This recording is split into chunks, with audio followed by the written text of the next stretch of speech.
የምክር ቤት አባሉ በመጪው ምርጫ እንደማይወዳደሩ ስለማስታወቃቸው፣ የካናዳ መንግስት በዜግነት ሕጉ ማሻሻያ ስለመደረጉ፣ የመንግስት ሰራተኞች ከአግባብ ውጪ ደሞዝ እየተቆረጠባቸው ስለመሆኑ፣ የእስራኤል ኬሚካል ስጋት መፍጠሩ ስለመሰማቱ፣ ኩባ ለድርድር ዝግጁ ነች ስለመባሉ፣ በኢራንና አሜሪካ መካከል ድርድር ስለመጀመሩ። ጤና ይስጥልን ውድ የብርሃን ቴሌቪዥን ተከታታዮች እንደምን አላችሁ? የዕለቱን ዜናዎች ልንነግራችሁ ነው። ዜናዎቹ በፍጥነት እንዲደርሷችሁ ገጻችንን ሰብስክራይብ፣ ሼር፣ ላይክ እንድታደርጉ ኖቲፊኬሽን እንድታበሩና በኮመንት እንድታበረታቱን በአክብሮት እንጠይቃለን።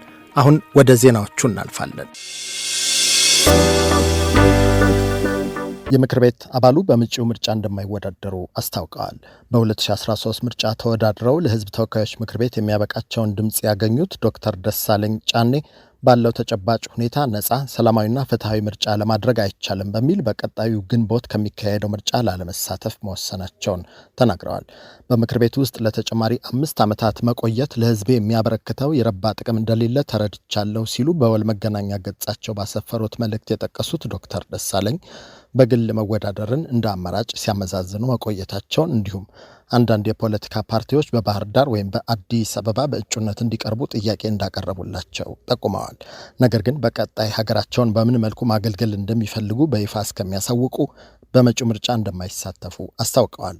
በመጨረሻም አሁን ያለው ምክር ቤት የሥራ ጊዜውን እስከሚያጠናቅቅ ድረስ ቦታቸውን ይዘው እንደሚቀጥሉ ያመለከቱት ዶክተር ደሳለኝ ባለፈው ምርጫ የባህር ዳር ከተማን ወክለው ሲወዳደሩ ድጋፍ ላደረጉላቸው ሁሉ ምስጋናቸውን በማቅረብ በይፋዊ የወል ትስስር ገጻቸው መልእክታቸውን አስተላልፈዋል። የካናዳ መንግስት በዜግነት ሕጉ ላይ ማሻሻያ አድርጓል። ቢል C3 በተሰኘው ማሻሻያ በተለይ በካናዳ የሚኖሩ በርካታ ኢትዮጵያውያንና ኤርትራውያን መነጋገሪያ እንደሆነ ብርሃን ቲቪ ኤምቲ የኢሚግሬሽን አገልግሎትና የሕግ ባለሙያው መላኩ አበበ ካሰፈሩት ጽሑፍ ተመልክቷል። ለመሆኑ አዲሱ ቢል C3 ምንድን ነው?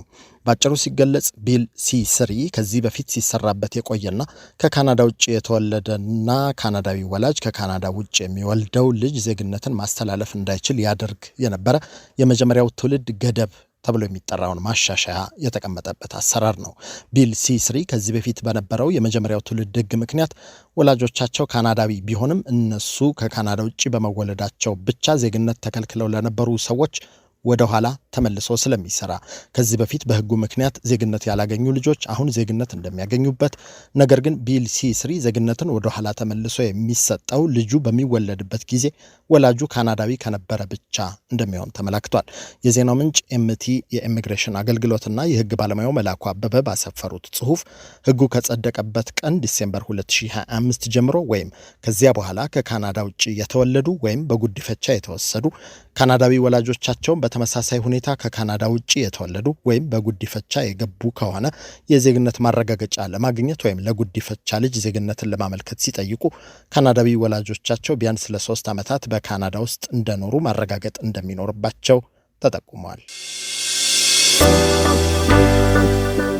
የመንግስት ሰራተኞች ከአግባብ ውጪ ደሞዝ እየተቆረጠባቸው ነው ተብሏል። በ2018 በጀት ዓመት ቀዳሚ 6 ወራት በእቅድ ከተያዙ ተግባራት መካከል በ20 ጉዳዮችና በ46 ተቋማት ላይ ቁጥጥር ማድረጉን ያመላከተው የኢትዮጵያ እንባ ጠባቂ ተቋም በቁጥጥር ከተለዩት 100 የአሰራር ክፍተቶች ስምምነት እንደተደረሰባቸው አስታውቋል። በፌዴራልና በተመረጡ ክልሎች በማዕድን ዘርፍ ላይ ፈቃድ መስጠት፣ ፈቃድ ማደስና ማገድ ጋር በተያያዘ የሚታዩ የመልካም አስተዳደር ችግሮች ዙሪያ በተከናወነ ቁጥጥር መሆኑን የጠቀሱት የኢትዮጵያ እንባ ጠባቂ ተቋም የሕዝብ ግንኙነት ስራ አስፈጻሚ አንድላይ ወርቄ በዘርፉ ከተለዩ ክፍተቶች መካከል በማዕድን ዘርፍ ከስልጣን ውጪ ፈቃድ የሚሰጥበት ሁኔታ መኖሩንና ይህንንም ለመግታት በፌዴራል በኩል የተሰራው ስራ በቂ አለመሆኑን እንደሚገኝበት ጠቁመዋል። በተለይ በአማራና ትግራይ ክልሎች በብረት ማዕድን በተጨማሪም በአንዳንድ ክልሎች ከፌዴራሉ አዋጅ በሚጻረር መንገድ የራሳቸውን አዋጅ ደንብና መመሪያ የሚያወጡበት አካሄድ መኖሩን የተናገሩት ስራ አስፈጻሚው በሌላ በኩል በፌዴራልና በተመረጡ ክልሎች በሲቪል ሰርቪስ መስሪያ ቤቶች የመንግስት ሰራተኞች ከህግ ውጪ የሚፈጸሙ ቅጥር፣ ደረጃ እድገት፣ ዝውውርና የደሞዝ መቆረጥ ጋር ተያይዞ የሚፈጸሙ አስተዳደራዊ በደሎች እንደተስተዋሉ አመልክተዋል። በተጨማሪም የሰራተኞች የወር ደሞዝ በወቅቱ አለመከፈሉ፣ በፐርሰንት እንደሚከፈል፣ ቀሪ ክፍያቸው ደግሞ አሁንም ድረስ በተለያዩ ክልሎች በአንዳንድ ዞኖችና ወረዳዎች ያልተከፈላቸው ሰራተኞች ላይ የአስተዳደር በደል በደል እየተፈጸመ እንደሆነ የጠቆሙት አቶ አንድላይ አክለውም የመንግስት ሰራተኞች ለተለያዩ የልማት ስራዎች በሚል የኤችአይቪ የልማት ማህበር በሚል ያለ ሰራተኛ ፈቃድ እየተቆረጠባቸው መሆኑ ከህግ አግባብ ውጪ በአንድ የስራ መደብ ከአንድ በላይ ቅጥር እየተፈጸመ መሆኑንም መናገራቸውን ብስራት ሬዲዮ ዘግቧል። የእስራኤል ኬሚካል ስጋት መፍጠሩ ተነግሯል። እስራኤል በደቡባዊ ሊባኖስ አካባቢዎች ጸረ ተባይ ኬሚካል ርጭት ማድረጓን በተመለከተ መረጃ እንደደረሰው ያመላከተው የመንግስታቱ ድርጅት የተረጨው ኬሚካል በአካባቢው ላይ ለረጅም ጊዜ የሚቆይ ስጋት እንዳይጥል ሰግቻለሁ ብሏል። ጉዳዩን በማስመልከት በሰጡት መግለጫ የካቲት 1 ቀን በቀጠናው ባሉ አካባቢዎች የተጣለው ንጥረ ነገር ጸረ ተባይ መሆኑን መረጃ ደርሶናል ያሉት የተባበሩት መንግስታት ድርጅት ቃል አቀባይ ስቴፋን ዱዠሪች የጸረ ተባይ መድኃኒቱ በአካባቢው የእርሻ መሬት ላይ ሊያሳድር የሚችለው ተጽዕኖና በሰላማዊ ዜጎች ቤትና አጠቃላይ ኑሮ ላይ ጉዳት እንዳያመጣ ስጋት አለ ብለዋል። ለእስራኤል መንግስት በዓለም አቀፍ የሰብአዊ መብት ህግ ሆነ በሌሎችም የህግ ማዕቀፎች የተቀመጡ ግዴታዎችን እናስታወስ እንወዳለን ካሉ በኋላ አክለውም የእስራኤል መከላከያ 1701 በሚል የሚጠራውን የውሳኔ ሀሳብ ከመጣስ እንዲቆጠብም አሳስበዋል። በ2023 እና 24 የእስራኤል መንግስት ባደረገው መሰል የኬሚካል ርጭት በግብርናው ዘርፍ ላይ $118 ሚሊዮን እንዲሁም በአጠቃላዩ የምጣኔ ሀብት ዘርፍ ከ586 ሚሊዮን ዶላር በላይ ኪሳራ ገጥሞ እንደነበር መነገሩ ይታወሳል። ይህ በእንዲህ እንዳለ የእስራኤል የተወካዮች ምክር ቤት ክኔሴት ከትላንት ጀምሮ ዝግ ስብሰባ አድርጎ በእስራኤል የውጭ ጉዳይና መከላከያ ጉዳዮች ላይ ምክክር እያደረገ ነበር። በስብሰባው ላይ የተገኙት የእስራኤል ጠቅላይ ሚኒስትር ቤንያሚን ኔታንያሁ ግብጽ ወታደራዊ አቅሟን እያጠናከረች ነው፣ ዝም ብለን ማየት የለብንም ማለታቸው ተሰምቷል። እስራኤልና ግብጽ ከወራት በፊት 112 ቢሊዮን ሸክል ያህል ዋጋ ያለው ጋዝ የማስተላለፍ ስምምነት መፈራረማቸው የተሰማ ቢሆንም ጠቅላይ ሚኒስትር ኔታንያሁ በምክር ቤቱ ስብሰባ ላይ ጥሩ ወዳጆቻችን ቢሆኑም ግብጽ የጦር አቅሟን እያዘመነች ያለችበት መጠን ግን በዋዛ የሚታይ አይደለም ሲሉ ተናግረዋል ተብሏል። ኩባ ለድርድር ዝግጁ ነች ተባለ። ፕሬዚደንት ሚሼል ዲያዝ ካኔል ሐሙስ ዕለት በሰጡት መግለጫ ከአሜሪካ መንግስት ጋር ለመነጋገር ዝግጁ መሆናቸውን ተናግረዋል ተብሏል።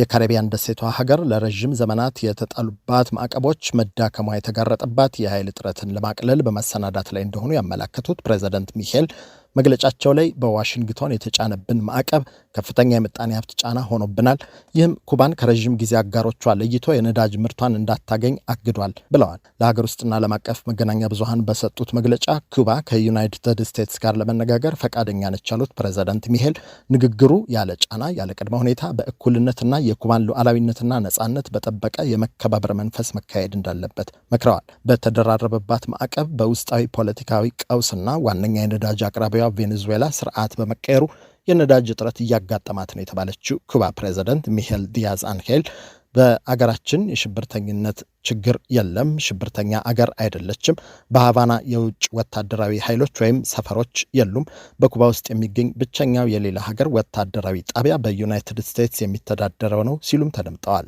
ለዚህ የፕሬዚደንት ሚሼል መግለጫ የአጸፋ ምላሽ የሰጡት የዋይት ሀውስ ቃል አቀባይ ካሮሊን ሌቪት የኩባው ፕሬዚደንት መንግስታቸው የመጨረሻ ሰዓት ላይ እንደሆነና ሀገሪቱ ልትፈርስ እንደሆነች አውቀው ለዩናይትድ ስቴትስ ፕሬዚደንት በሚሰጡት መግለጫ ጥበብ የተሞላበት እንዲሆን እመክራለሁ ብለዋል።